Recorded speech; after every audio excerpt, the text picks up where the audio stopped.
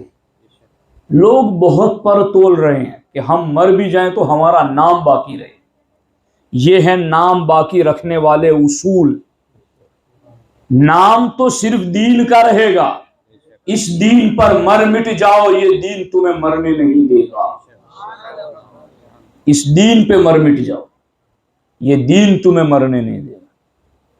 چونکہ ہمیں تو جانا ہے مگر دین نے نہیں جانا، دین نے یہی رہنا ہے۔ صدیاں گزر گئی عبداللہ ابن مبارک، 1200 سال گزر گئے، مگر آج بھی ممبروں پر، مسجدوں میں صلحاء صالحین علماء، ان کی زبانوں پر ان کے نام کے تذکرے موجود ہیں۔ یہ ہے عزت کمانے کا ذریعہ کہ دین کے ذریعے عزت کماؤ۔ اب آج ہم نے بھی سوچنا ہے کہ ہم دینداری کو دیکھ کر رشتہ کرتے ہیں نہیں کرتے۔ اب یہاں میں ایک بات بتاؤں آپ کو، حضرت سفیان بن عیینہ، یہ بھی بہت بڑے محدث گزرے، اسی زمانے کے ہیں۔ ان کے پاس ایک بندہ آیا اور اس نے اپنی بیوی کی شکایت کی کہ حضرت میری بیوی ہمیشہ لوگوں کے سامنے میری بے عزتی کرتی ہے، تو میں کیا کروں، ایسا میرے ساتھ کیوں ہو رہا ہے؟ تو محدث تھے، حدیث کا علم تھا ان کے پاس۔ انہوں نے کہا کیا تم نے اس عورت کے ساتھ نکاح اس لیے کیا تھا کہ اس سے نکاح ہو جائے تو تمہیں عزت مل جائے؟ کہا ہاں، میں نے اس کے ساتھ نکاح اسی لیے کیا تھا کہ یہ بڑی عزت والی ہے، تو میں اس کے ساتھ نکاح کروں گا تو میں بھی عزت والا بن جاؤں گا۔ کہ تجھے حضور کا فرمان ہی پتہ نہیں تھا، من تزوج امرأة لعزها لم یزدہ اللہ الا ذلا، کہ اللہ کے رسول علیہ السلام کا فرمان ہے کہ جس نے دینداری نہیں دیکھی، صرف عزت دیکھ کر نکاح کیا، اللہ اس کو اور زیادہ ذلیل کر دے گا۔ تو تیرے ساتھ وہی ہو رہا ہے جو حضور نے کہا ہے۔ اب سفیان بن عیینہ نے اس کو تو بات سنا دی، مگر اب اپنی آپ بیتی سنانے لگے۔ سفیان بن عیینہ کہتے ہیں کہ ہم 4 بھائی ہیں، محمد، عمران، ابراہیم اور ایک میں خود سفیان، ہم 4 بھائی ہیں۔ ہے نا توجہ آپ کی؟ ہاں۔ سفیان بن عیینہ کہتے ہیں میرے پہلے بھائی محمد نے جب نکاح کیا تو اس نے اپنے سے بڑے خاندان میں نکاح کیا، اور اس کی خواہش یہ تھی کہ یہ بڑے لوگ ہیں، ان کے ساتھ گھر شادی کروں گا تو میں بھی بڑا ہو جاؤں گا۔ جی یہ سوچتے چلو اور سمجھتے چلو، نصیحتیں پکڑتے چلو کہ میں بڑا خاندان میں نکاح کر رہا ہوں تو میں بھی بڑا ہو جاؤں گا۔ تو میں نے دیکھا کہ یہ تو اور زیادہ ذلیل اور کمینہ ہو گیا۔ میرے دوسرے بھائی نے مالداری عورت کو دیکھ کر رشتہ کیا کہ یہ مالدار ہے تو اس کا مال میرے کام آئے گا، میں بھی لمحوں میں مالدار ہو جاؤں گا۔ جی تو میرے بھائی نے مال دیکھ کر نکاح کیا تو وہ اور زیادہ محتاج ہو گیا۔ تو فرماتے ہیں کہ میں نے اپنے دونوں بھائیوں کا حال دیکھا تو اس کے بعد میری ایک محدث سے ملاقات ہوئی، تو میں نے اس محدث سے کہا کہ میرے دو بھائیوں کا حال دیکھ کر میں پریشان حال ہوں کہ انہوں نے شادیاں کی ہیں تو دونوں پریشان حال ہیں، تو میں کروں یا نہ کروں؟ آپ کی کیا رائے ہے اس حوالے سے؟ اب کئی لوگ اس وجہ سے بھی نوجوان شادیاں نہیں کرتے کہ یار میں نے فلاں کو دیکھا ہے اس کا کیا حال ہے تو میں نے تو کرنا ہی نہیں ہے بھائی۔ تو ایسا نہیں ہوتا ہے کہ ہر جگہ ایسا ہی حال ہو۔ تو اب یہ عبداللہ حضرت سفیان بن عیینہ نے اس محدث سے پوچھا تو انہوں نے بتایا کہ تمہارے دونوں بھائیوں کا جو واقعہ ہے نکاح کا وہ بتاؤ۔ کہا ایک بھائی نے بڑا خاندان دیکھ کے نکاح کیا اور دوسرے نے مالدار دیکھ کے نکاح کیا۔ کہا پھر حدیث سنو حضور کا فرمان کیا ہے کہ من تزوج امرأة لحسبها لم يزده اللہ الا دناءة، کہ جس نے کسی عورت سے نکاح صرف خاندان دیکھ کے کیا اللہ اس کو اور زیادہ کمینہ کر دے گا، اور جو کسی عورت سے نکاح صرف اور صرف مالداری دیکھ کر کرے گا اللہ اس کو اور زیادہ محتاج کر دے گا۔ تو لیکن حضور کا یہ بھی فرمان ہے کہ من تزوج امرأة لدینها بارک اللہ لہ فیہا وبورک لہا فیہ، سرکار نے فرمایا کہ جو دینداری دیکھ کر نکاح کرے گا اللہ ایسے مرد میں عورت کے لیے اور ایسی عورت میں مرد کے لیے برکتیں عطا فرماتا ہے۔ تو اے سفیان بن عیینہ میں تمہیں مشورہ دیتا ہوں کہ تم دیندار عورت تلاش کرو اور نکاح کر لو تو تم پریشان نہیں ہوگے۔ تو حضرت سفیان بن عیینہ کہتے پھر میں نے حدیث رسول پر عمل کرتے ہوئے جب نکاح دیندار عورت سے کیا، اللہ اکبر، تو فرماتے جب دیندار عورت سے میں نے نکاح کیا تو اللہ نے مجھے عزتوں سے بھی مالا مال کر دیا اور دولت سے بھی مالا مال کر دیا۔ اس لیے ساتھیوں اب لمبی باتیں نہیں، آپ لوگوں کو بھی کل کام ہے، لیکن اگر اتنی بات آپ لوگ یاد رکھ لیں تو یہ بہت اچھی بات ہے، اور یہی ہمارا مقصد ہے کہ ہمیں دین سکھانا ہے۔ ہماری عقلیں کیا کہتی ہیں، یعنی میں اس سے یہ نہیں کہنا چاہتا کہ آپ خاندان نہ دیکھیں، حسب نسب نہ دیکھیں، مالداری نہ دیکھیں، حسن و خوبصورتی نہ، یہ چیزیں دیکھیں، آپ ضرور دیکھیں، مگر سب سے پہلے جس چیز کو دیکھنا ہے وہ دین اور دینداری دیکھنا ہے۔ باقی چیزیں ہیں تو سبحان اللہ، نور علی نور، اس سے بہتر اور کیا ہو سکتا ہے۔ مگر میں افسوس کے ساتھ یہاں کہتا ہوں کہ کئی جگہوں پر دینداری تو نہیں، دین بھی نہیں دیکھا جا رہا کہ یہ سنی ہے یا نہیں، اور اگر یہ بات کہہ دی جائے تو کئی لوگوں کو ایسا لگتا ہے یہ فرقہ واریت والی بات کر رہے ہیں۔ اس لیے مرد بھی سنیں، عورتیں بھی سنیں، جب بھی نکاح کرنا ہو تو رشتہ طے کرنے سے پہلے سنی صحیح العقیدہ دیکھیں،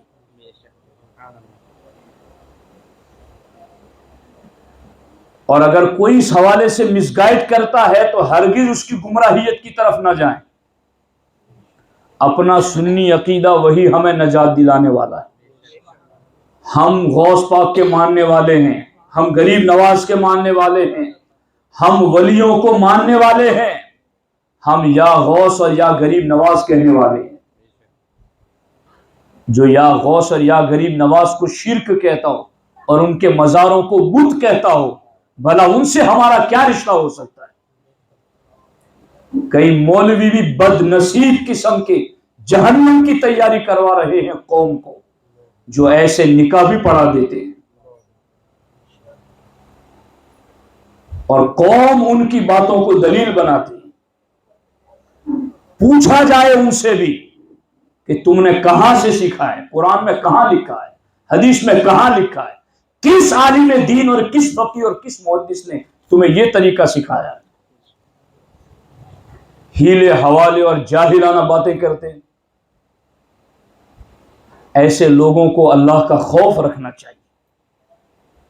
آخرت کی پکڑ بہت سخت ہے، وہاں کا عذاب بہت سخت ہے۔ کوئی ایسی نسل ہمارے ذریعہ جاری ہو جائے جس میں گستاخان رسول پیدا ہو، ہم اس جگہ پر اپنا 1 روپے کا بیج نہیں ڈالتے جہاں اگنے کی ہمیں امید نہ ہو۔ خراب زمین پر عقل مند کسان بیج نہیں ڈالتا ہے، تم انسانیت کا بیج ڈال دیتے ہو بدعقیدگی کی سرزمین پر، اور تم اس کے زنا کے دلال بنتے ہو۔ ایسے لوگوں سے زمین خالی نہیں ہے، مگر ان کے وسوسوں کی طرف نہ جائیں۔ آپ اپنا دین بچائیں، اپنا ایمان بچائیں، دین دیکھیں، دینداری دیکھیں، پھر رشتہ کریں۔ اگر یوں انشاءاللہ چلیں گے تو انشاءاللہ زندگیاں خوشحال ہوگی، پرسکون ہوگی۔ اللہ کریم کی بارگاہ میں دعا ہے، رب ذوالجلال اس محفل کو اپنی بارگاہ کرم میں قبول فرمائے، اور ہمارے محب گرامی مولانا رفیق صاحب قبلہ مصباحی الحمدللہ ایک بہترین عالم دین ہیں، ایک بہترین حافظ قرآن ہے، متسلب سنی عالم دین ہیں۔ الحمدللہ ہماری دعائیں ان کے ساتھ ہیں، ہماری محبتیں ان کے ساتھ ہیں۔ انشاءاللہ الرحمن یہ شادی ان کی مبارک ہی مبارک ہے، بابرکت ہی بابرکت ہے۔ آپ بھی دعا کریں ان کے لیے، اللہ تعالیٰ مزید ان کو برکتیں عطا فرمائے۔ اللہ کریم کی بارگاہ میں دعا ہے، رب ذوالجلال ہم سبوں کو دینی حکم پر عمل کی توفیق عطا فرمائے۔ السلام علیکم ورحمۃ اللہ وبرکاتہ۔